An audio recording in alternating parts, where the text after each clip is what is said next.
Press conference चल रही थी, उसमें पत्रकार भी मौजूद थे, साथ ही पुलिस वाले भी मौजूद थे, बड़े बड़े अधिकारी भी थे। कातिल से पूछा जाता है कि तुमने कत्ल कैसे किया। तभी वो कहता है कि साहब करके दिखाऊं। जब बात करके दिखाने की आती है, रिहर्सल की बात आती है, तब एक पुतले को सूट सलवार पहनाए जाते हैं और सूट सलवार पहनाने के बाद उस कातिल को उस पुतले के पास छोड़ दिया जाता है। वो पुतले को बहुत बुरी तरह से पकड़ता है, पकड़ने के बाद उसको ज़मीन पर गिराता है और ज़मीन पर गिराने के बाद उस पुतले ने जो कपड़े पहने हुए थे उसी में उसका दुपट्टा भी होता है। उस दुपट्टे से वो गला घोंटता है और गला घोंटने के बाद उसके लेफ्ट साइड में वो गांठ मार देता है। गांठ मारने के बाद वहाँ से खड़ा होता है और एसएसपी के कंधे पर हाथ रखने के बाद कहता है ऐसा करता था। जैसे ही एसएसपी ने ये बात सुनी, बाकी जो पत्रकार मौजूद थे उन्होंने अपनी आंखों से देखा, सबके सब देखकर उससे हैरान थे। लेकिन कातिल मुस्कुराने लगता है, हंसने लगता है, ऐसा जैसे कि उसने बहुत बड़ा काम कर दिया हो। दरअसल 250 गाँवों में उस कातिल की दहशत फैली हुई थी, हर कोई डरने लगा था। पुलिस वाले ये कहने लगे थे कि घर से कोई भी महिला अकेले न निकले, अगर वो अकेले निकलती है तो उसके साथ कोई भी अप्रिय घटना घट सकती है। लगभग 13 महीने तक वो ऐसे ही कत्ल कर रहा था और जब पकड़ा जाता है तो फिर लोग सुकून की, चैन की सांसें लेते हैं। आज की घटना सुनने के बाद शायद आप लोग भी हैरान रह जाएंगे, परेशान हो जाएंगे कि एक कातिल बूढ़ी बुजुर्ग महिलाओं के पास जाता था, उनसे कहता था कि मैं तुम्हारे साथ संबंध बनाना चाहता हूँ। महिलाएं गाली देती थीं, छूने की कोशिश करता था तो वो धक्का दे दिया करती थीं और यहीं से कत्ल की कहानी की इबारत लिखनी शुरू हो जाती है। आदाब, नमस्कार, सत श्री अकाल। मैं उस्मान सैफी। आज की जो सच्ची घटना मैं आपको सुनाने जा रहा हूँ, ये सच्ची घटना उत्तर प्रदेश के बरेली की है। दरअसल शाही थाना क्षेत्र और शेरगढ़ जो मार्ग है उसके पास में एक बुझिया माइनर लगता है। इस मेन रोड से लगभग 200 मीटर अंदर की तरफ एक व्यक्ति गांव का ही अपने खेत में किसी काम के लिए गया हुआ था और जैसे ही ईख के खेत में वो कुछ काम कर रहा था तो वहाँ पर एक महिला पड़ी हुई थी, यानी कि उसकी लाश पड़ी हुई थी। जैसे ही उस महिला को देखा वो बेहोश होकर उल्टे कदम, यानी कि उल्टे, जैसे उसने अपनी आंखों से देखा, वो पागलों की भांति वो परेशान हो जाता है, पीछे हटता चला जाता है। ये बात है 2 जुलाई 2024 की सुबह के आसपास का वक्त रहा होगा। वो परेशान हो जाता है, दौड़ता हुआ गांव जाता है और गांव जाने के बाद सीधा प्रधान पति के यानी कि राजकुमार के पास जाता है। कहता है कि मैंने ईख के खेत में एक लाश देखी है। जैसे ही प्रधान को ये बात पता चलती है, प्रधान नज़दीकी पुलिस स्टेशन को ये सूचना देता है कि साहब हमारे यहाँ गांव के जो जंगल है और शाही शेरगढ़ मार्ग जो लगता है वहाँ पर बुझिया माइनर है, उसके पास में ही एक ईख का खेत है, वहाँ पर एक लाश पड़ी हुई है। पुलिस के लिए एक नॉर्मल सी सूचना थी। पुलिस जैसे ही सूचना पाकर मौके पर पहुँचती है, वहाँ पहले से ही बहुत सारे लोगों का जमघट लग जाता है। पुलिस ने जो इस लाश को देखा, पुलिस के होश फाख्ता हो जाते हैं, पुलिस परेशान हो जाती है। दरअसल जो महिला थी, इस महिला का नाम होता है अनीता देवी, जिसकी उम्र 40 साल होती है। मरी हुई पड़ी हुई है, उसकी लाश पड़ी है और उसी के साड़ी के पल्लू से उसका गला घोंटकर हत्या कर दी जाती है। और जब हत्या के बाद उसके गले में एक गांठ बांध दी जाती है साड़ी के उस पल्लू से। बस ये जो गांठ थी, इस गांठ को देखने के बाद जितने लोगों तक ये बात पहुंचती है उतनी ही लोगों में दहशत फैल जाती है, लोग बहुत बुरी तरह से डरने लगते हैं। अब इस जिले के जो एसएसपी होते हैं अनुराग आर्य, साथ ही एसपी उत्तरी मुकेश चंद मिश्रा, सीओ दीप शिखा, शाही थाना हो या शीशगढ़ थाना, शेरगढ़ थाना या फतेहगढ़ पश्चिम का थाना, जो भारी पुलिस बल मौके पर पहुंचता है। बड़ी संख्या में पुलिस वालों को देखने के बाद हर कोई ये सोचने पर मजबूर हो जाता है कि आखिरकार इतनी सारी पुलिस आई क्यों है। अगले दिन ये खबर अखबारों में छपने लगती है और जैसे ही 3 जुलाई 2024 को ये खबर अखबारों में प्रकाशित होती है तो खबर पढ़ने वाले भी सब परेशान हो जाते हैं।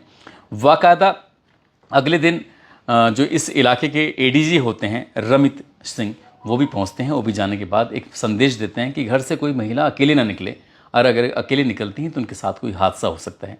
अब इस महिला की शिनाख्त करने की कोशिश की जा रही थी कि आखिरकार ये महिला कौन है। दरअसल नाम तो इसका मैंने पहले बता ही दिया था। महिला का नाम अनीता देवी, जिसकी उम्र 40 साल के आसपास होती है। ये थाना शेरगढ़ का एक गांव लगता है होसपुर, वहाँ के रहने वाली होती है। इसके पति का नाम सोमपाल होता है। सोमपाल से पूछा जाता है कि ये यहाँ कैसे पहुँची। दरअसल गांव तो काफ़ी दूर था। तब उसने बताया कि 1 जुलाई 2024 की सुबह लगभग 7:30 बजे के आसपास घर से निकलती है। बैंक वगैरह में कुछ काम था और उसे जाना था अपने मायके लगता है उसका थाना फतेहगंज पश्चिम के एक गांव लगता है खिरगा, वहाँ पर इसे पहुँचना था। लेकिन रात के 8 बज जाते हैं। 1 जुलाई 2024 को ये अपने घर नहीं पहुँच पाती। अब जैसे ही सूचना मिलती है कि क्या ये अनीता घर पहुंच गई है। अनीता के 3 बच्चे भी होते हैं और तीनों बच्चे घर पे ही थे, वो अकेली गई थी। तो जब ये मायके नहीं पहुंचती है, मायके वालों से संपर्क किया जाता है, तो सोमपाल को पता चलता है कि वो घर ही नहीं पहुंची है। अब सोमपाल परेशान हो जाता है, इतना परेशान हो जाता है कि वो अब अपनी पत्नी को रात भर तलाश करता है, पुलिस के पास जाता है। पुलिस भी अज्ञात में मुकदमा दर्ज कर लेती है, लेकिन मिलती ही नहीं है। 1 जुलाई को ये गायब हुई थी, 2 जुलाई को आखिरकार ये मिल जाती है। जब 2 जुलाई को मिलती है और जिस रूप में मिलती है, तो लोगों के होश फाख्ता होने इसलिए भी लाजमी थे क्योंकि पिछले 13 महीनों में लगभग 11 कत्ल हो चुके थे। ये 11वीं हत्या थी और सबका सेम पैटर्न था, एक जैसी हत्याएं होना। क्योंकि अगर हम हत्याओं की बात करें तो मई 2023 में कलावती, जो परतापुर गांव की रहने वाली महिला होती है, उसकी हत्या होती है इसी तरह से, इसी पैटर्न पर। लेकिन घर वालों ने कोई एफआईआर दर्ज नहीं कराई थी, इसलिए इस महिला की जो बात थी वो दब जाती है। लेकिन ये बात बाद में खुलकर आती है जब घटनाक्रम की आगे चर्चा होनी शुरू होती है। दरअसल फिर 5 जून 2023 को शाही थाना क्षेत्र का गांव परतापुर की कलावती के बारे में बताया था। इसके 19 जून 2023 को शाही फतेहगंज पश्चिम रोड पर एक कुलछा की धानवती का शव जो गन्ने के खेत में मिलता है। 30 जून 2023 को शाही गांव के आनंदपुरा में चारा का लेने गई प्रेमवती, उसकी भी हत्या कर दी जाती है। 22 जुलाई 2023 को खजुरिया की कुसुमा देवी की, उसका शव भी गन्ने के खेत में मिलता है। 23 जुलाई 2023 को सेवा ज्वालापुर की बीरावती का शव भी खेत में मिलता है। 19 अगस्त 2023 को खेरू की गोंटिया निवासी भीमवती का शव मिलता है। साथ ही 20 नवंबर 2023 को खरसैनी की दुलारो देवी का शव गन्ने के खेत में मिलता है। 31 अक्टूबर 2023 को शीशगढ़ थाना क्षेत्र के गांव लखीमपुर की महमूदन का शव गन्ने के खेत में मिलता है। 26 नवंबर 2023 को शीशगढ़ के गांव जगदीशपुर की उर्मिला देवी का शव गन्ने के खेत में मिलता है। नवंबर 2023 में ही मीरगंज के गांव गुला की रेशमा देवी का शव झाड़ियों में मिलता है। और 2 जुलाई 2024 को ये होसपुर की रहने वाली अनीता का शव भी ईख के खेत में मिलता है।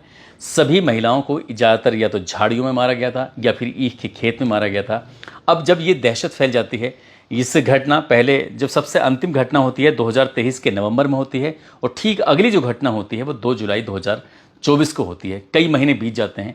अब उसमें पुलिस ने कुछ घटनाओं का खुलासा भी कर दिया था। जैसे अगर रेशमा की बात करें या वीरा देवी हत्याकांड की बात करें या कुसुमा देवी की बात करें या फिर शांति देवी जो शाही मुबारकपुर की रहने वाली होती है, पुलिस ने इन घटनाक्रम का खुलासा कर दिया था। लेकिन जब इन घटनाओं को आपस में लिंकअप किया गया, जोड़ा गया, तो 25 किलोमीटर के दायरे में लगभग 250 गाँव पड़ते हैं और 13 महीने में 11 महिलाओं की हत्या हो चुकी थी। लेकिन 11 नहीं, 10 महिलाओं की हत्या हो चुकी थी। 11वीं महिला का हत्या तो बाद में होती है। इसी बात को लेकर दहशत का माहौल था। इसके लिए टीम गठित की जाती हैं। साथ ही पुलिस ने लगभग 1500 सीसीटीवी कैमरे लगवाए थे, ये देखने के लिए कि आखिरकार इन्हीं गांव के इसी इलाके में, खासकर 2, एक शेरगढ़ और एक शाही, इन्हीं इलाकों में आखिरकार हत्याएं क्यों हो रही हैं। पुलिस ने जब इसके लिए एक मीटिंग आयोजित की और मीटिंग आयोजित करने के बाद अब चाहे ग्राम प्रधान हो, चौकीदार हो, बीडीसी मेंबर हो या संभ्रांत लोग हों, उनके साथ बैठकर मीटिंग की कि कोई भी ऐसा क्लू मिलता है, कोई भी ऐसी जानकारी मिलती है तो हमें जानकारी जरूर दी जाए। साथ ही पुलिस ने 22 टीमों का गठन किया। उसमें महिलाएं भी थी, उसमें पुरुष सिपाही भी होते हैं और उनको गांव-गांव, घर-घर भेजा जाता है। ये जांच पड़ताल करने के लिए काफ़ी समय से मेहनत की जा रही थी, लेकिन पुलिस को कुछ सफलता नहीं मिल रही थी। तभी 4 सिपाही ऐसे होते हैं शाही थाने के, जिसमें एक का नाम आरक्षी सरफराज होता है, एक का उत्तम कुमार होता है, शेखर वर्मा होता है, अमित चौधरी। तो इस घटनाक्रम के खुलासे में इन 4 सिपाहियों का अहम रोल बताया जाता है। दरअसल इन 4 सिपाहियों की जो ड्यूटी होती थी, उस ड्यूटी से अलग अब वो ना ढंग से सोते थे, ना ढंग से खाते थे, ना ढंग से आराम करते थे। ये 6 से 7 घंटे निकल जाया करते थे अलग अलग गाँव की तरफ, और अलग अलग गाँव में जाने के बाद हर छोटी से छोटी बातों के बारे में बात किया करते थे। किसी ने कुछ देखा हो, किसी ने कुछ समझा हो, कुछ भी ऐसी जानकारी, ताकि उस कातिल के, क्योंकि ये सीरियल किलर होता है और सीरियल किलर जो होता है वो इस तरह से एक ही पैटर्न पर हत्या कर रहा था। लगभग 2 थानों के 250 गांवों में दहशत फैल चुकी थी। अगर हत्यारा कौन है, पुलिस भी परेशान हो चुकी थी। आखिरकार करें तो क्या करें। जब पुलिस ने सभी तरह की जो कोशिश थी, लगभग 1.5 लाख लोगों के जो नंबर थे वो भी सर्विलांस पर लगाए, रडार पर लगाए, लेकिन उससे भी कुछ सफलता हाथ नहीं आती है। लेकिन 4 सिपाहियों ने सचमुच कमाल कर दिया। जब 4 सिपाही अलग अलग गांव में अलग अलग लोगों से, अलग अलग महिलाओं से, खेत पे जाने वाली महिलाओं से बात करते थे, तो खासकर इन हत्याओं के पीछे एक चीज़ तो ज़रूर थी। जब भी हत्या होती थी तो महिला सिंगल होती थी, अकेली होती थी। अब ऐसी स्थिति में अब ये जानकारी मिलती है, मुखबिर की बात हो या फिर महिलाओं के जो कुछ स्केच बनाने शुरू करें। स्केच से तैयार होने के बाद 3 स्केच सामने आते हैं और स्केच 6 अगस्त 2024 को सोशल मीडिया पर वायरल कर दिए जाते हैं, अलग अलग थाना क्षेत्र में सर्कुलेट कर दिए जाते हैं, ये देखने के लिए कि आखिरकार कातिल जो इन्हीं से मिलता जुलता है। तभी महज 2 ही दिन हुए थे, यानी कि 8 अगस्त 2024 को ये सूचना मिलती है कि शाही थाना क्षेत्र के एक मचान पर एक व्यक्ति है जो कि इन स्केच से, यानी कि जो चेहरा बनाया गया था एक आर्टिस्ट के माध्यम से, उससे काफ़ी मैच करता है। अब पुलिस ने जाकर उसको पकड़ लिया। दरअसल वो ऐसा लग रहा था देखने में जैसे मंदबुद्धि हो, जहाँ ठीक से बात भी नहीं कर पा रहे हैं, कुछ बात करते हैं तो हंसने लगता है। अब उसको थाने लेके आते हैं और थाने लाने के बाद उससे जब बातचीत कर रहे थे तो जब वो बताता है, जिस रूप में वो बताता है, आप लोगों ने रमन राघव 2 फिल्म देखी होगी जिसको नवाजुद्दीन सिद्दीकी ने उसका रोल अदा किया है। अगर फिल्म देखी होगी तो आपको सहज अंदाज़ा लग सकता है कि कितना खतरनाक, कितना शातिर किस्म का ये व्यक्ति रहा होगा, जिसको देखने के बाद लगता ही नहीं देखने के बाद कि वो इतना शातिर हो सकता है। दरअसल अगर इसके हम बात करें तो थाना नवाबगंज का एक गाँव लगता है बांकरपुर समूआ, वहाँ का रहने वाला होता है। इसके पिता का नाम बाबूराम होता है। बचपन में इसकी माँ ख़त्म हो जाती है तो इसके पिता ने दूसरी शादी कर ली थी।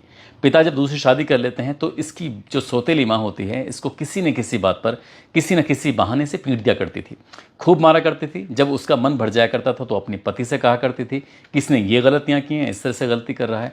ये बचपन से ही थोड़ा सा मंदबुद्धि टाइप कर रहा था, इसलिए इसके पिता को गुस्सा आता था और पिता भी पीटने लगता था। तो इसलिए इसे घर में बहुत ज़्यादा नफरत सी होने लगती है, माँ से भी और पिता से भी।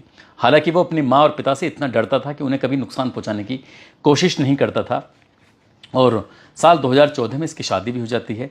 भानपुर गांव की एक लड़की होती है लोंगश्री नाम की, जो कि विकलांग होती है, लेकिन शादी हो जाती है। लेकिन इसने अपनी पत्नी को भी इतना ज़्यादा टॉर्चर किया, परेशान किया, बताया जाता है कि उसको भी 2 बच्चे पैदा हो जाते हैं। साल 2018 में वो इस घर से हमेशा के लिए अलविदा कह देती है, चली जाती है कि मुझे इस व्यक्ति के साथ रहना ही नहीं है। व्यक्ति का नाम होता है कुलदीप गंगवार, जिसकी उम्र लगभग 35 साल के आसपास होती है।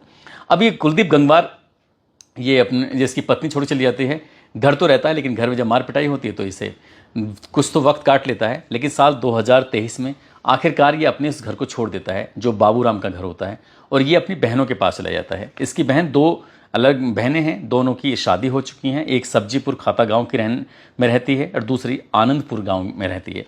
तो ये कभी तो अपनी बड़ी बहन के पास, तो कभी छोटी बहन के पास, कभी किसी रिश्तेदार के पास, वहाँ जाकर अपना रुक जाता है।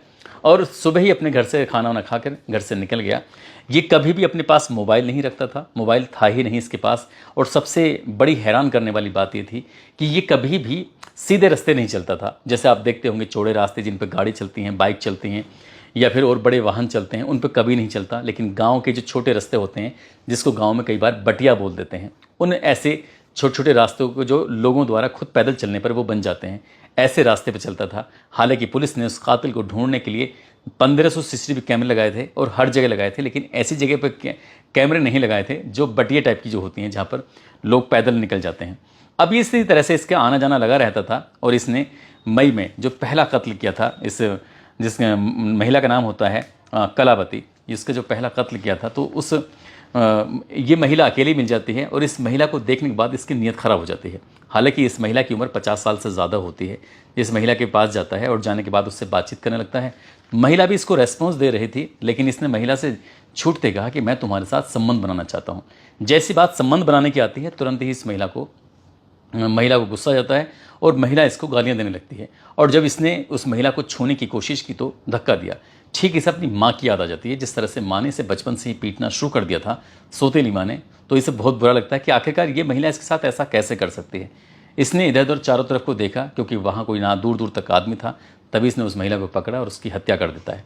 इसी तरह से लगातार ये हत्या का सिलसिला इसका चलता रहता है। अब चाहे वो धानवती मौर्य हो या फिर उर्मिला हो, दुलारो हो या शेरगढ़ की रहने वाली अनीता देवी हो, महमूदन हो या फिर रेशमा देवी, वीरा देवी, कुसुमा देवी और शांति देवी, इसी तरह से बारी बारी से लगातार हत्याएं कर रहा था।